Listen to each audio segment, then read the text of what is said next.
Hi twelfthies, welcome to easy way commerce classes. मैं हूं ताबिता और गाइस आज की इस वीडियो में हम लोग सीबीएसई का सैम्पल पेपर करने जा रहे हैं जो कि सेकेंड टर्म के लिए हमारे आया है, जो कि काफ़ी इंपॉर्टेंट है। इसमें क्या क्या चीज़ें हैं गाइस, तो सबसे पहले देखो आपके टोटल नंबर ऑफ क्वेश्चन 12 हैं, जिसमें से 4 क्वेश्चन आपके 2 मार्क्स के हैं, 4 क्वेश्चन 3 मार्क्स के हैं एंड अगेन 4 क्वेश्चन ही आपके 5 मार्क्स के हैं। आपको 2 घंटे का समय मिलेगा करने के लिए और 40 मार्क्स का गाइस ये आपका पेपर रहेगा। अब आपको लिमिट्स भी तय कर दी है कि 2 मार्क्स का क्वेश्चन गाइस ज़्यादा बड़ा नहीं होना चाहिए, सिर्फ 30 to 50 वर्ड्स में, यानी कि 2, 3, 4 लाइनों से ज़्यादा का ना हो। वर्ड्स का आपको ध्यान रखना है। जो 3 मार्क्स का क्वेश्चन है गाइस वो 50 to 80 वर्ड्स में होना चाहिए, जबकि 5 मार्क्स का क्वेश्चन जो है 80 to 120 वर्ड्स में। तो आपको वर्ड्स पर ध्यान देना है, ज़्यादा बड़े बड़े क्वेश्चन के आंसर्स नहीं लिखने, यानी कि ज़्यादा बड़े आंसर नहीं लिखने गाइस आपको, क्योंकि मैंने काफ़ी स्टूडेंट्स के पेपर देखती हूँ कि उन्होंने बहुत बड़े 2 मार्क्स के क्वेश्चन में ही इतना बड़ा आंसर लिख देते हैं, तो वो चीज़ नहीं करनी, गलत ऐसा मत करना। देन अगेन गाइज एक इम्पॉर्टेंट थिंग कि आप लोगों को पता है केस स्टडी कैसे अटेम्प्ट करते हैं। अगर हमें बड़ी केस स्टडी गिवन होती है तो हम नीचे से पहले देखते हैं कि हमें आइडेंटिफाई या एक्सप्लेन क्या करना है, लेकिन अगर हमें 2 लाइन 3 लाइन 4 लाइन की केस स्टडी गिवन होती है तो हम उसे नॉर्मली रीड करके पढ़ सकते हैं।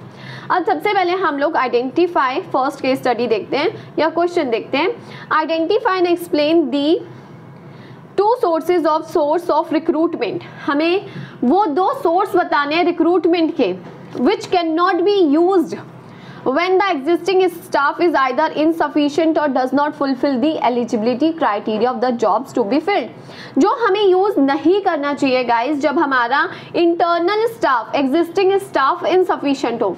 तो यानी कि हमें इंटरनल सोर्स गाइस यूज नहीं करना चाहिए। इंटरनल सोर्स में कौन से 2 आते हैं, प्रमोशन एंड दूसरा आपका ट्रांसफर। तो ना ही हमें प्रमोशन ना ही ट्रांसफर करना चाहिए। तो यहाँ पर सबसे बड़ी बात गाइस जो आपको ध्यान रखनी है कि आपको प्रमोशन आधे मार्क्स का है, उसकी एक्सप्लेनेशन हाफ मार्क्स की है, ट्रांसफर हाफ मार्क्स मिलेंगे लिखने के और हाफ मार्क्स ही आपको उसके एक्सप्लेनेशन के मिलेंगे। तो ये चीज़ ध्यान रखना।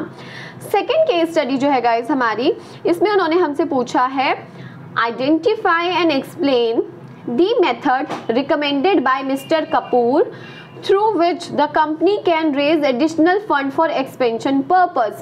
यानी कि यहाँ पर हमें मेथड बताना है जिसके थ्रू कंपनी में मिस्टर कपूर पैसा रेज कर रहे हैं। अब क्वेश्चन पढ़ते हैं। माइका लिमिटेड, वैसे तो नाम होता है नाइका, लेकिन यहाँ पे लिखा है mica limited is dealing in all types of cosmetic products. It is enjoying increased demand for its product during the last few years. Okay, for the purpose of expansion, the company need 100 crore as additional capital.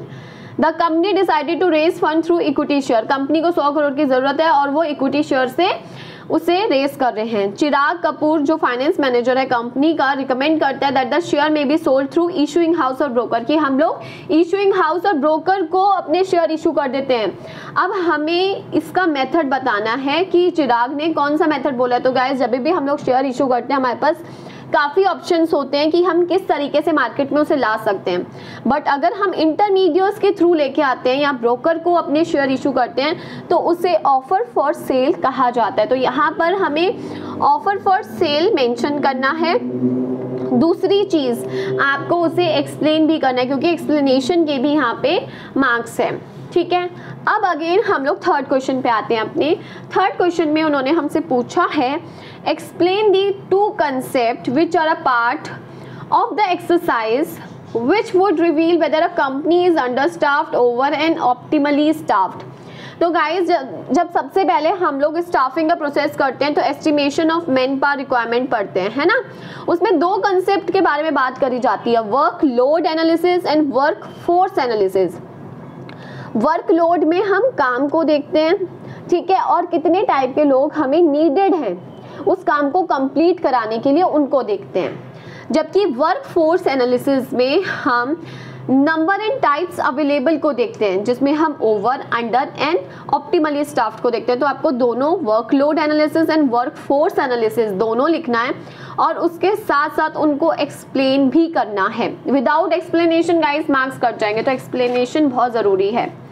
अब fourth question हमसे क्या पूछा गया है, measurement of a company's progress में involve calculation of certain ratios like gross profit ratio, net profit, return on investment. यानी कि जब भी हम कंपनी की प्रोग्रेस को मेजर करते हैं तो हम काफ़ी रेशो यूज़ करते हैं एट अ पीरियोडिक इंटरवल।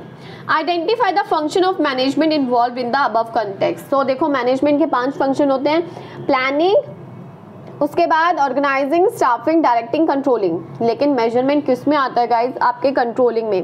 तो यानी कि यहाँ पर हमें कंट्रोलिंग मेंशन करना है, जो कि इन्होंने पूछा है फंक्शन ऑफ मैनेजमेंट, तो यहाँ पे हम कंट्रोलिंग यूज़ करेंगे।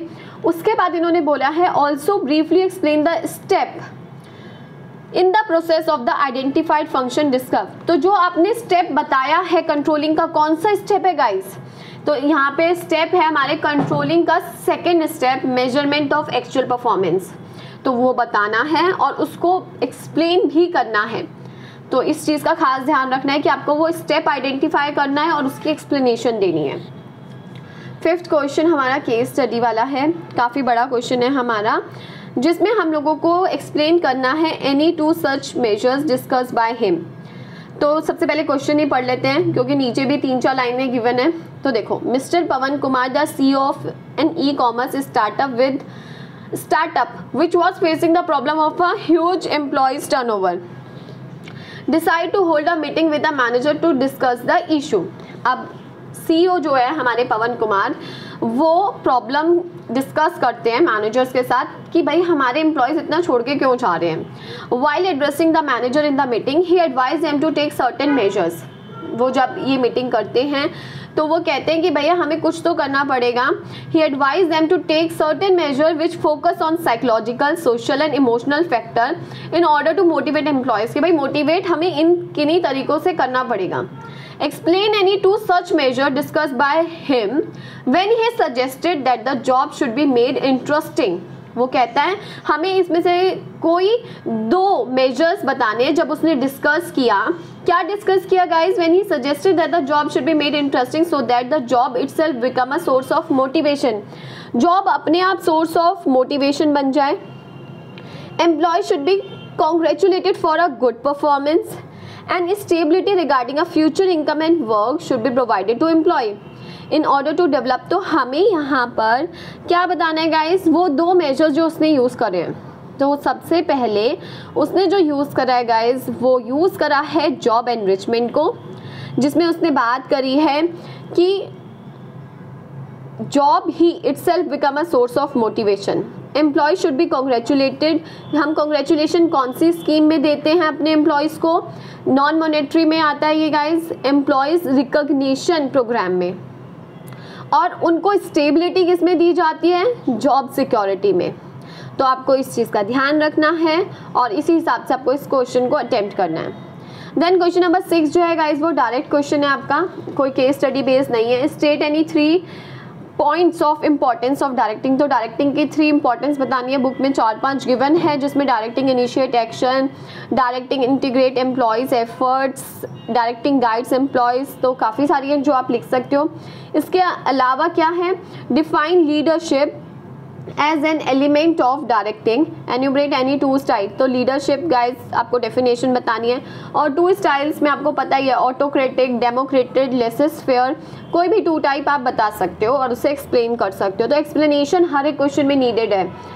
फिर उसके बाद 7 क्वेश्चन है, list any 3 factor affecting the working capital requirement. तो वर्किंग कैपिटल किन किन चीज़ों पर डिपेंड करती है? बुक में गाइस 10 से 12 पॉइंट आपको मेंशन होंगे, जिसमें नेचर कैसा है बिजनेस का, बिजनेस साइकिल कितना बड़ा है, सीजनल फैक्टर है, प्रोडक्शन साइकिल है, क्रेडिट अलाउड है, क्रेडिट अवेल्ड, बहुत सारी चीज़ें दे रखी हैं जो आप बहुत आसानी से 3 मार्क्स फ्री में ले सकते हो। इसके अलावा गाइस जो हमें नेक्स्ट क्वेश्चन आ रखे हैं वो कौन से हैं? देखो नेक्स्ट क्वेश्चन में क्या बताया है? प्रिया एक रीजनल मैनेजर है। अच्छा, हम सबसे पहले नीचे से क्वेश्चन पढ़ते हैं। Explain any 2 benefit of the function of management highlighted above. हमें 2 फंक्शन बेनिफिट बताने हैं जो मैनेजमेंट का फंक्शन यहाँ पे डिस्कस किया जा रहा है, उसके 2 बेनिफिट। ठीक है, अब आगे क्या है?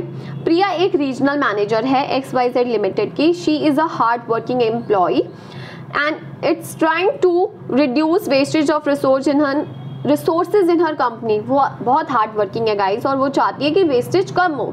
She has set standard for performance of different activity and is ensuring the target are met according to these standard. वो स्टैंडर्ड तैयार कर देती है हर एक परफॉर्मेंस के और वो चाहती है कि टारगेट्स अचीव करे जाए with minimum wastage of resources.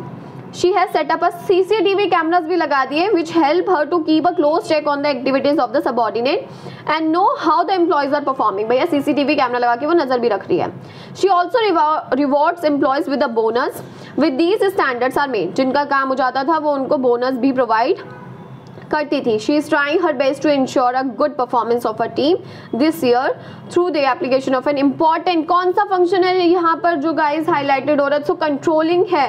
Controlling को आपको लिखना है। कंट्रोलिंग कौन सा फंक्शन है जो हाईलाइट हो रहा है? कंट्रोलिंग हो रहा है। Explain any two benefit of the function. तो कंट्रोलिंग की हमें दो बेनिफिट यानी कि इंपॉर्टेंस बतानी है कि controlling accomplish the organisational goal, controlling ensure order and discipline, making efficient use of resources. तो कंट्रोलिंग के बारे में हमें यहाँ एक्सप्लेन करना है।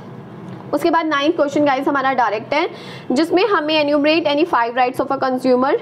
आपको पता है ये 5 राइट्स हमारे 6 हैं, 6 में से कोई 5 लिखने हैं। Right to safety, right to be inform, तो 6 हैं राइट्स आपकी बुक में, उसमें से आपको सिर्फ 5 लिखने हैं। और any 5 responsibility of a consumer protection act. तो यहाँ पर कंज्यूमर की क्या रिस्पॉन्सिबिलिटी बनती है वो हमें बतानी है कि भाई उसे लेबल पढ़ना चाहिए, उसे ब्लैक मार्केटिंग से नहीं खरीदना चाहिए, वो सारी रिस्पॉन्सिबिलिटी हमें कंज्यूमर की बतानी है।